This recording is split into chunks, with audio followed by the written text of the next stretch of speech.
Et bonjour à tous et toutes et bienvenue dans ce nouveau duo, ce de la septième illusion. Je suis Cinéchou et aujourd'hui je suis accompagné de Joe. Comment vas-tu? Eh ben, ça va très bien et toi? Mais ça va très très bien ce tour que nous allons parler d'un film très attendu bien sûr par la sphère cinéphile. Nous allons bien sûr parler de Bad Boys 4, Bad Boys Ride or Die. Il s'agit du quatrième film de la saga Bad Boys réalisé non pas par Michael Bay comme dans les deux premiers films, mais par les deux réalisateurs qui avaient déjà réalisé le troisième film Bad Boys for Life, à savoir Adil El Arbi et Bilal Fallah, qui sont du coup un duo de réalisateurs belges d'origine marocaine et qui ont réalisé le troisième film pour un résultat que chacun appréciera à sa valeur, que personnellement j'avais apprécié, sans trouver ça dingue. Mais de toute façon, on aura l'occasion de reparler de notre rapport au précédent film, en tout cas pour ceux qui l'ont vu, parce que il me semble que toi, tu ne l'as pas vu, les autres films, à Eh ben part le si, 3. je l'ai vu. Tu as vu le 3, Je n'ai il me pas vu les semble. deux premiers, mais j'ai commencé Bad Boys à partir du troisième film parce que je n'apprécie pas le travail de Michael Bay. Très bien.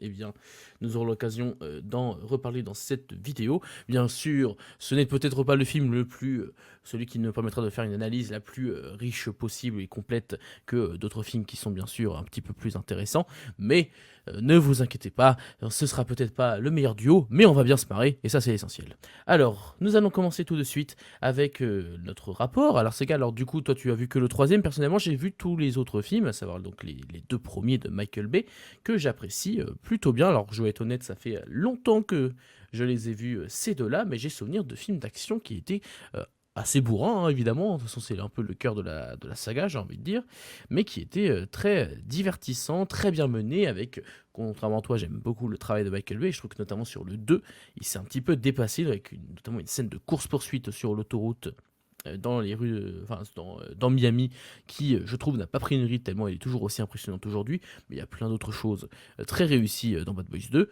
Bon, les scénarios n'ont jamais été des petits bonbons d'écriture, des petits chefs-d'œuvre de développement de personnages, certes, mais ils arrivaient toujours, au moins, à nous happer, j'ai envie de dire, à nous proposer un bon divertissement bien mené. Et j'ai trouvé que le troisième était plutôt réussi. Je considère quand même qu'il était déjà peut-être un peu moins bon, que les deux premiers. On ne trouvait pas trop la folie que caractérisait la réalisation de Bay, même si la réalisation du troisième était tout à fait correcte, hein, ça ne veut pas dire pour autant qu'elle était ratée. Je trouve qu'elle était tout de même malgré tout réussie, bien que un petit peu moins percutant, je dirais. Donc j'attendais Bad Boys 4 de façon, on va dire, assez neutre. J'avais pas forcément d'a priori mauvais, parce que j'avais plutôt bien apprécié le précédent. Après, je pense qu'on sera d'accord pour dire que c'est pas un film qu'on va attendre vraiment de pied ferme en se disant putain ça va vraiment être le meilleur film de cette année, même le meilleur film d'action. Je pense qu'il y aura peut-être mieux, je pense, cette année. On a peut-être déjà vu mieux d'ailleurs. Bref, maintenant c'est à toi que je vais laisser la parole. Quel est ton rapport, on va dire, par rapport notamment au troisième film, parce que c'est le seul que tu as vu, bien entendu. Mon rapport au troisième film est plus compliqué que toi. Pour moi, c'est un film très sympathique, Bad Boys 3, mais c'est pas la meilleure mise en scène que nous invite Adil et Bilal. Black étant un excellent film et Rebelle est sorti après et pour moi un petit chef-d'œuvre de mise en scène et d'action. Mais Bad Boys 3 reste un film classique qu'on va regarder en soirée. Un des rares blockbusters d'action de son année que j'ai trouvé bien réalisé. Et je trouve que ça passait. Le 4 est pour moi un meilleur film.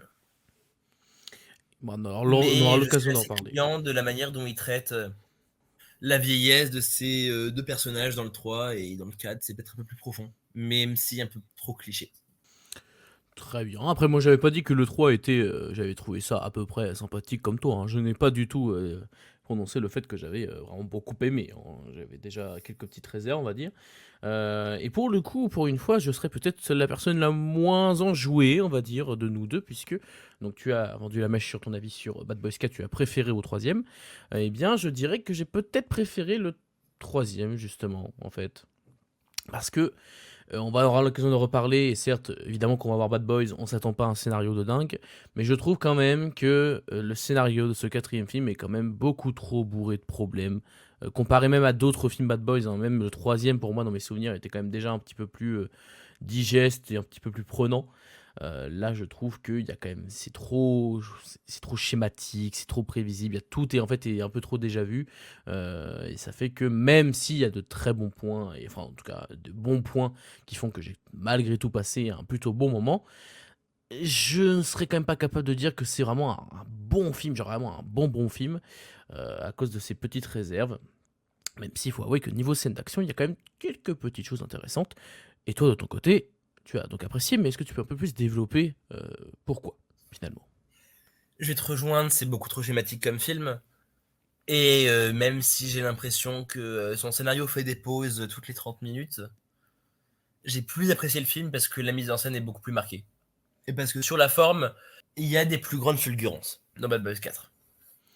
Il y a une caméra qui sait être frénétique quand il le faut et qui sait se faire embarquer par les personnages, qui se font même avec les personnages. Vous avez forcément vu la séquence où Will Smith est embarqué avec un Steadicam et c'est la meilleure chose que j'ai vue au niveau de l'action cette année.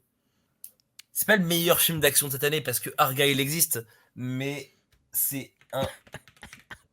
Il y en a, ils vont tomber dessus dans les commentaires, mais très très vite. Alors moi, j'ai bien apprécié, mais je pense que certains ne seront pas d'accord. Je suis Mais je te typiquement laisse ce fan continuer. élitiste qui a dû là Argyle chercher l'erreur. Allez, allez, voilà, je comprends. Mais oui, cette caméra qui sait se fondre dans le corps de ces personnages vieillissants, tout en traitant du coup tous ces problèmes liés à l'âge, même si la dissociation corps-âme est un peu trop grossière, crise de panique, crise cardiaque. Bon, ça aurait été plus drôle de tuer vraiment son personnage dès le début du film, mais ils le font pas. Ils feront jamais ça. C'est Will Smith. Mais oui, pour la première fois, on voit les fragilités d'un héros. C'est aussi grossier que vulgaire, mais ça passe tellement de l'univers du film. Parce que tout est ironisé avec ce duo. Oui, dissociation corps-âme qui marche beaucoup, caméra embarquée, fulgurance, oui. Donc c'est déjà moins bien écrit que le 3, mais ça veut tellement innover au niveau de la forme que pour moi c'est un meilleur film. Ok, bah en fait c'est parce que ton rapport au cinéma est tellement axé sur la forme que du coup je comprends un peu l'idée derrière ton point de vue. Mais pour moi déjà, même en termes de scène d'action, alors si on parle de meilleur film d'action de l'année, parce que tu as évoqué ça juste avant, je dirais que bah justement, le truc c'est que les meilleurs films d'action sont souvent aussi parfois ceux qui sont accompagnés d'un bon scénar ou qui peut un peu porter les enjeux parce que forcément, certes, s'il y a la forme, c'est cool, et d'ailleurs, on va en reparler, il y a la forme dans Bad Boys 4, mais ça aurait été encore plus puissant, encore plus fort si jamais il y avait vraiment des vrais enjeux, de vrais parcours de personnages qui étaient inscrits. Je pense par exemple à cette année, il y a un film d'action qui m'a beaucoup marqué qui est Monkey Man, qui lui, certes, n'était pas une révolution, on va dire, en termes de séquences d'action bien qu'elle soit tout de même plutôt bien foutue. Mais au moins, il y avait un vrai scénario, il y avait un vrai propos derrière, et ça rendait les scènes d'action, bien que moins mises en scène, en tout cas moins impressionnantes peut-être d'une certaine manière, avec moins d'artifice peut-être, bah, mais c'était pour moi plus impactante en fait, grâce à ça.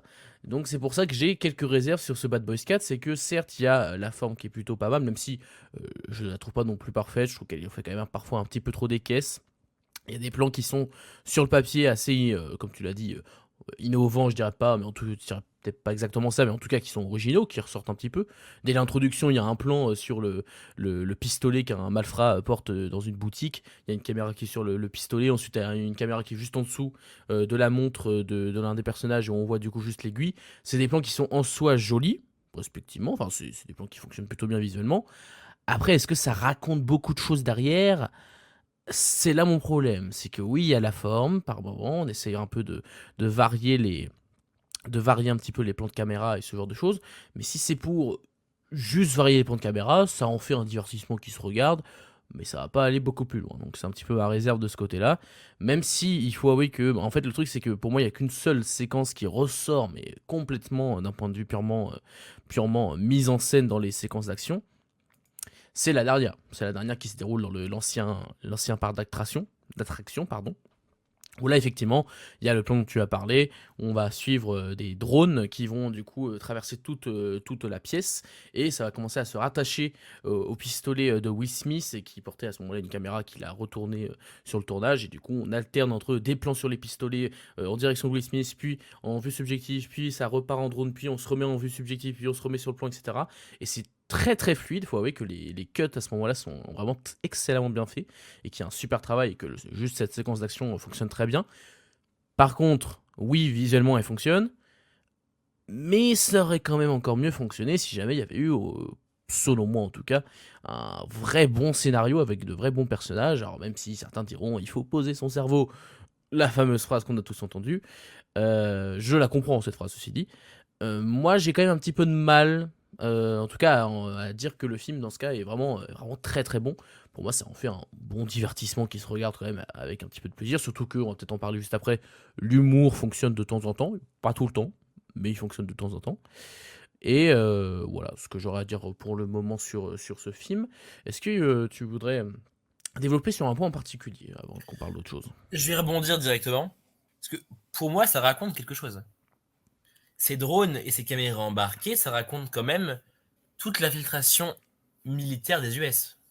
C'est les techniques de sécurité d'aujourd'hui réutilisées par l'armée qui se rattachent et deviennent le corps du néo-soldat d'aujourd'hui. C'est assez frappant, mais c'est juste un exercice de forme pour moi. Mais qui retranscrit assez bien l'armée US d'aujourd'hui et d'hier. Et pour moi, l'humour n'est pas drôle. Ah bah voilà, ça va plus Et vite. pour moi, l'humour se marvelise même un peu trop. Je pense à deux caméos qui pourraient être drôles, mais qui malheureusement, dans l'année où on vit, ont tellement été déjà vus ailleurs. Ah, il y en a un qui fera plaisir aux fans de la saga parce que ça touche directement Oui, mais le point du film. ce caméo en question fera plaisir aux fans, mais pas aux cinéphiles. Parce que Pourquoi? Vas-y, développe, développe. parce que c'est quand même Michael Bay. Mais et voilà, et voilà. Et commence à mieux parler de Michael Bay, par contre, ça va pas le faire. Je te le dis tout de suite. Franchement, et d'ailleurs, on va en parler parce que là, voilà, tu m'as chauffé là. Quand tu parles de l'utilisation des drones, franchement, l'utilisation des drones dans ce film est très bien et les cuts qu'il y a entre les pistolets, etc., c'est très bien fait. Mais franchement, on peut dire ce qu'on veut. Ambulance de Michael Bay avait introduit ça déjà. Donc, ils ont voulu piquer ça à Michael Bay, je pourrais dire ça en premier. Et en plus, Michael Bay, selon moi, l'utilisait de façon beaucoup plus spectaculaire, notamment je pense à ce plan que vous avez peut-être déjà vu passer, où la caméra du drone passe en dessous d'une voiture en train de sauter. Alors oui, ça n'a pas beaucoup de, peut-être, de sens narratif, mais au moins, qu'est-ce que c'est spectaculaire, et surtout, bah c'était le premier à le faire. On pourra dire ce qu'on veut, c'était le premier à essayer Alors, de il faire y des trucs avait comme ça. vraiment un film qui utilisait les drones en séquence d'action bien avant Ambulance de Michael Bay. Vas-y, dis-moi tout. Les Misérables de Lajli. Alors ça dépend si qu'est-ce que tu vois comme séquence d'action, parce que je vois de quelle scène tu parles, mais c'est plus une scène de poursuite. C'est pas vraiment une séquence d'action pure, pour moi, en tout cas. À toi de voir, hein, mais pour moi, c'est plus. Là, moi, je parle vraiment de séquence d'action blockbusteresque, pardon, blockbusteresque, ça se dit pas trop, mais bon, je le dis. Tu vois, Avec. même Michael Bay réussit à quand même nous faire perdre nos mots. Ah, mais moi, il en fait perdre mes mots tellement que ces films sont impressionnants visuellement. N'est-ce pas, Evan? Et je n'ai toujours pas vu Ambulance, donc je ne jugerai pas ce film. Très bien. Ça peut être un chef-d'œuvre. Et je le dirai si je le Ah, vois. je dis pas c'est un chef-d'œuvre, parce qu'il y a quand même pas mal de. Bon, ceci dit, le scénar est quand même beaucoup mieux maîtrisé que dans Bad Bus 4, selon moi, mais le scénar n'est pas non plus Parce qu'il y a un extraordinaire. scénar dans Bad Boys 4.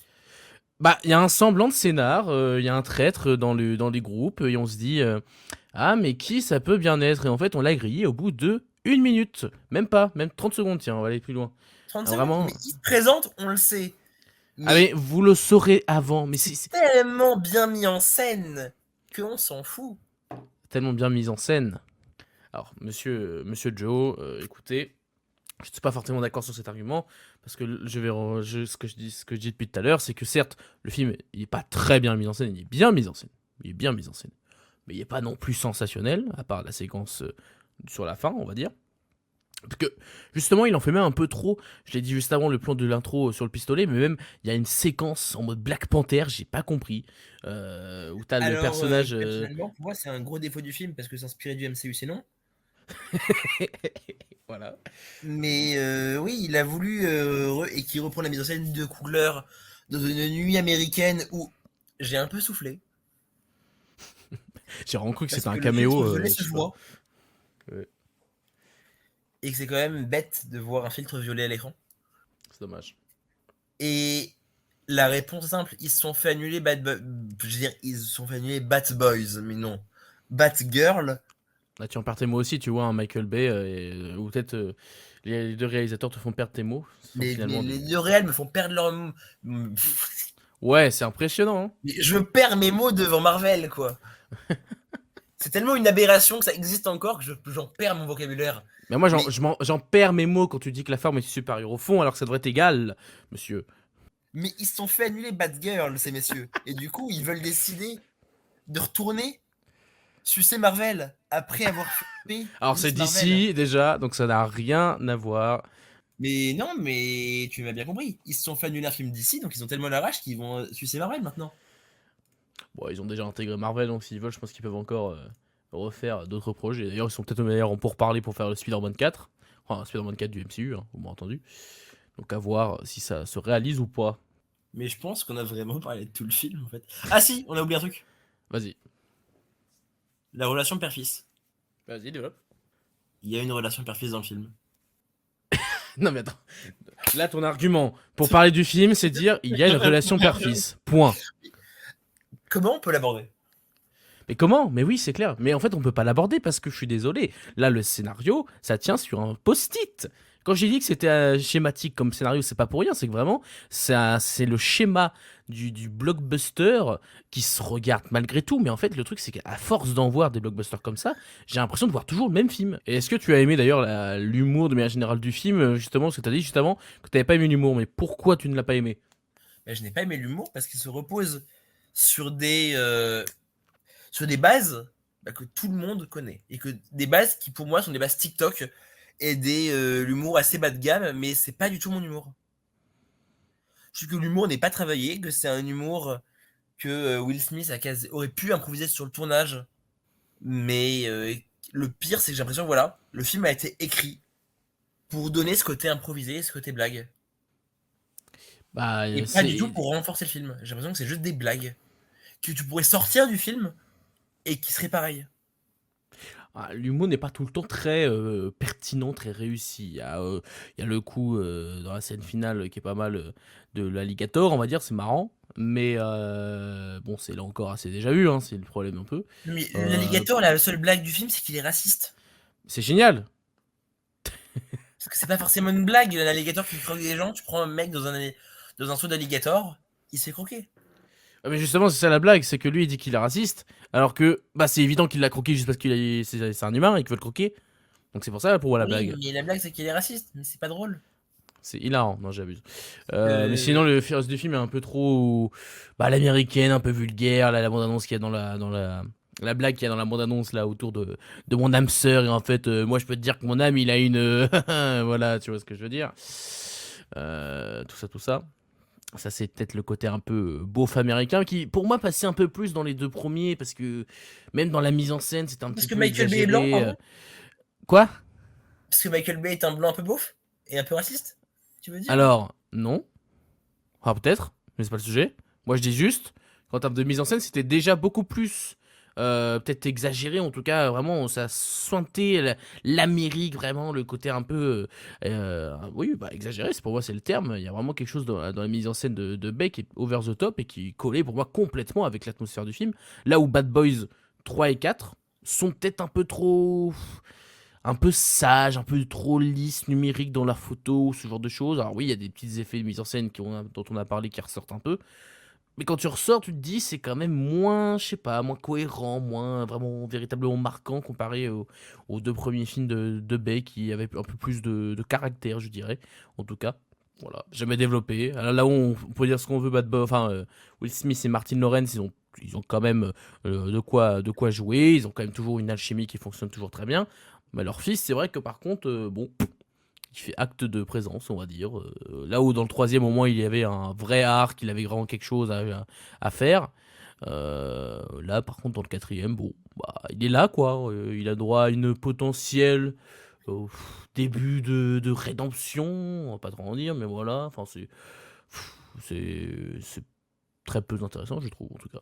Pour conclure en vous disant que Bad Boys 4 est en salle actuellement et que vous pouvez aller le voir parce que c'est drôle. C'est pas drôle, mais que vous passerez un mauvais moment. Mais il y a de la bonne mise en scène et la forme, ça compte.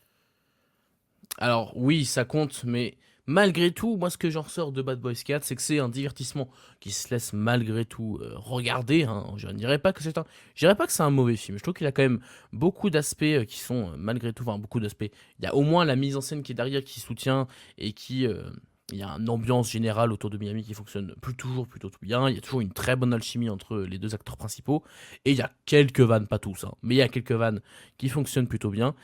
Problème, c'est que le scénario est beaucoup trop prévisible, beaucoup trop déjà vu. Il est beaucoup trop long aussi, 1h55, ça aurait pu durer 1h30 sans aucun problème. Il y a trop de blabla. Vraiment trop de blabla qui sont juste là pour gonfler artificiellement un scénario qui n'avait pas forcément besoin de l'être. Et bah, c'est un bon petit divertissement de l'été.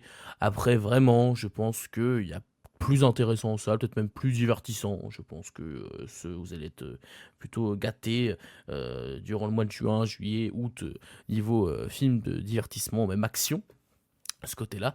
Donc, de mon côté, je ne recommande pas absolument, mais si jamais ça vous intéresse en tant que petit divertissement, eh bien écoutez, ça devrait malgré tout faire l'affaire. Voilà, de mon côté pour ce Bad Boys 4, Bad Boys Ride or Die. Et bah, est-ce qu'il y aura un cinquième? Peut-être, s'il y en a, je serai comme au début, avant que j'aille voir le 4, assez neutre. Tout comme je ne pense pas que ce sera mauvais, mais je ne pense pas non plus que ce sera un chef-d'œuvre. À voir si jamais il y a un cinquième film. Pour l'instant, ça n'a pas été annoncé, mais ce sera possiblement le cas pour faire une nouvelle trilogie, peut-être, parce qu'ils adorent les trilogies à Hollywood. Donc pourquoi pas. Voilà tout pour ce Bad Boys 4. Est-ce que tu as quelque chose à rajouter avant de conclure complètement, mon cher Evan? Laissez Adil et Bilal refaire un vrai film, s'il vous plaît. Un film en dehors des sagas, ils le méritent. C'est vrai. Déjà, s'ils peuvent sortir le Bad Girl, ce serait sympa, parce que bon, quand même, le pauvre. Il avait quand même fait un film complet, enfin les pauvres, ils avaient quand même fait un film complet pour au final être jeté à la poubelle, c'est quand même assez dommage, assez vraiment discutable de la part de Warner. Et bah, de notre côté, nous vous invitons à laisser votre avis sur le film dans les commentaires, à vous abonner, à liker la vidéo si elle vous a plu, tout ça, tout ça. Et on vous dit à la prochaine pour une nouvelle critique débat sur la 7ème illusion. À bientôt. Ciao!